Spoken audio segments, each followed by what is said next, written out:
aspects: healthcare, infrastructure, electricity, education, all those, it requires a lot of revenue. The only way you can finance that is through tax revenue or debt. Debt has, the second problem is that you have limitations in terms of debt.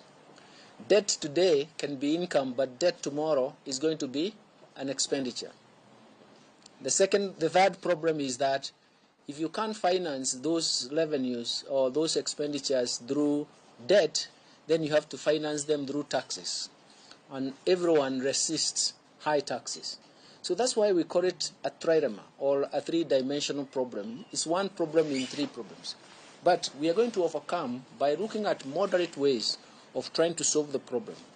So the budget today is going to emphasize on the policies that we need to implement, policies, programs, and intervention to implement to support that fragile growth, that fragile economic recovery. We want to make sure that we revive the economy so that it can generate jobs for the youth. And that's where we are. Simple as that.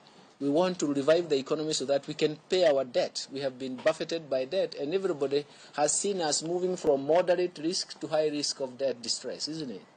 So essentially, it is something you read, you write in the papers every day. So we are confronting all these problems. And on top of that, we have to build roads, we have to support hospitals, and that's why we are reforming even the hospital, the universal health care.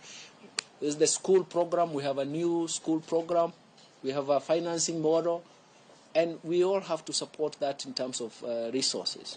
So in a sense, what we are doing is to summarize all that we have got from both MDAs and government institutions, plus the private sector, and then public participation in terms of what they have brought to us. That's what we summarize. That's what we present.